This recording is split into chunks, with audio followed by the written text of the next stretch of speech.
Now come with me, we're going to go and take a look outside and speak to singer and BBC judge Larissa Eddie. Let's go.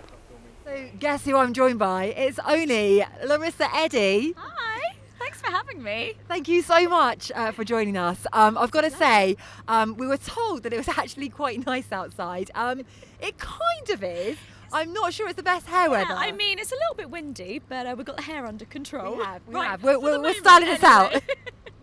Amazing. So Larissa, tell us a little bit about you and your career, because it's pretty incredible. Tell us where it all started for you. Well, from quite a musical family, and my mum took us out to Nashville when we were young, so I had a really good kind of like musical upbringing. And then I kind of just got into bands and started gigging, and it kind of evolved from there, really. Did you know straight away you could sing? Because me, I'm tone deaf.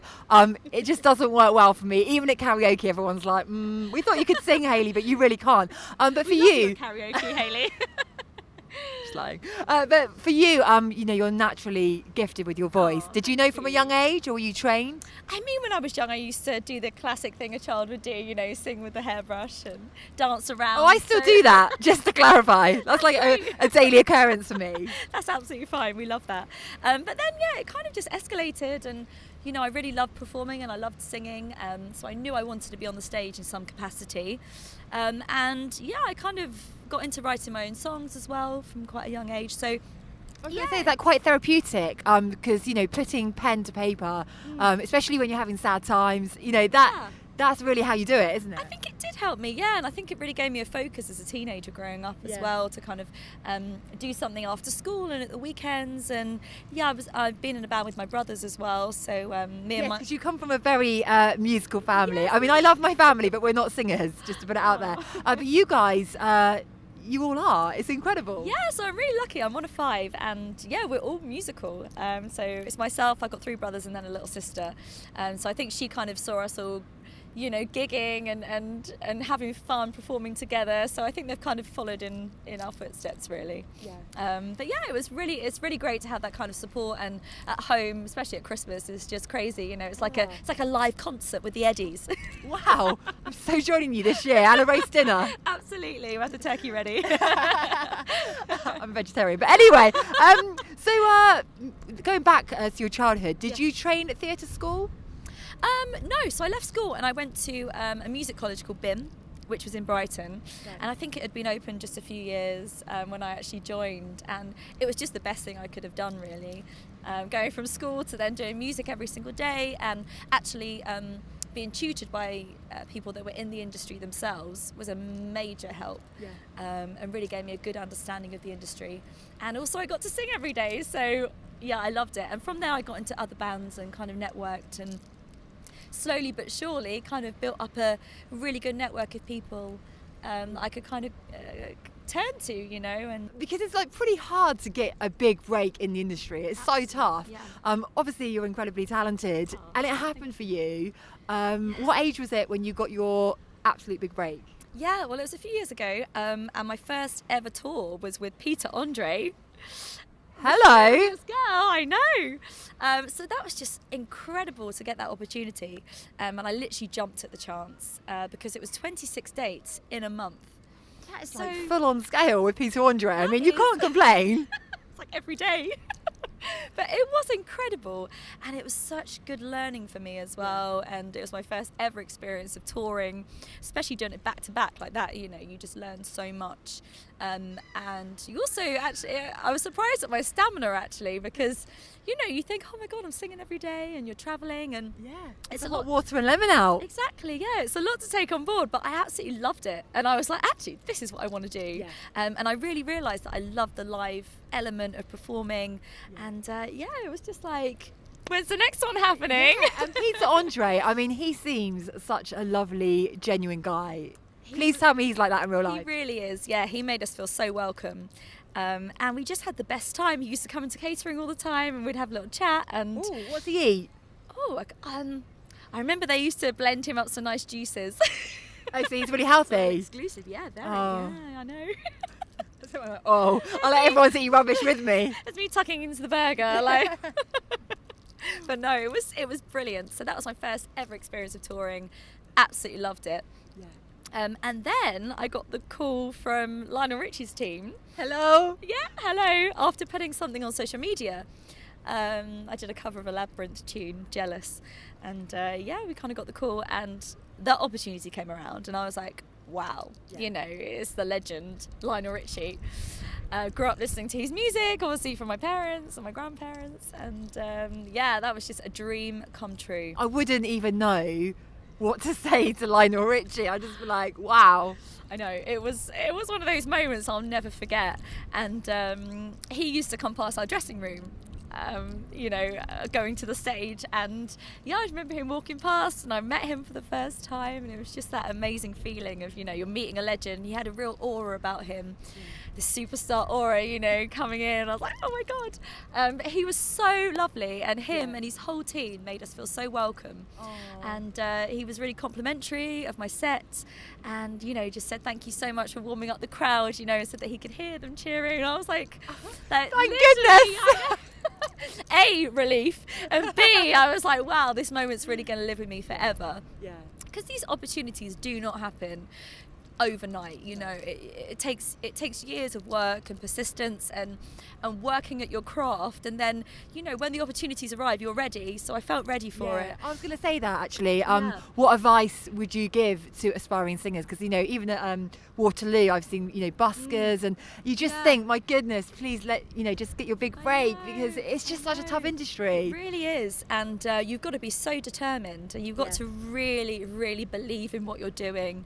And self-doubt always creeps in, I think, for everybody. But me with my hair right now, the self-doubt is creeping in. Trust me. It's okay. We're holding it together. But I think you just have to keep going, and you have to believe in it. And there's no real set route anymore of how to make it in the industry.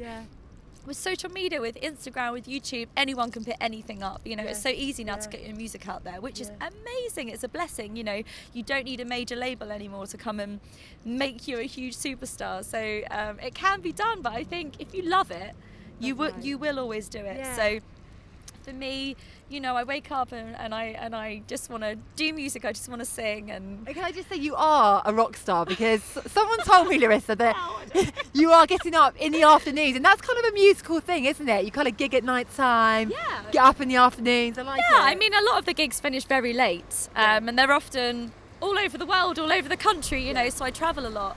And of course, you need to catch up on your beauty sleep. Important. As we all do. I'm a little bit of a late riser, but I make up for it in the evenings. I'm sure you do. And speaking of evenings, I loved an evening show that you were on, Larissa Eddie. It was called All Together Now, BBC One. I'm missing it. When's it coming back? I'm not sure yet, but it was incredible to be a part of. So I was actually part of the 100 judging panel, which is very unusual. It's something a bit different for Saturday night telly. But it was just amazing to be on the other side of it. And also to have the head judge as Jerry Halliwell from the Spice Girls. So that was absolute girl power. Can I just say, I'm the biggest Spice Girls fan.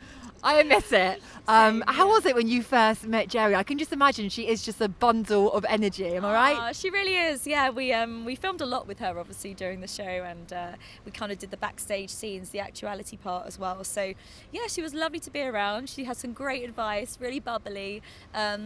And I was just so happy to be working alongside and judging alongside a Spice Girl, because I grew up loving the Spice Girls. They were like my teenage years. Girl power all the way, can I just say. And how was it on the show? Because obviously there's 100 judges. Can you go, actually, I want to go and sit next to Jerry. Like, I want to go second up.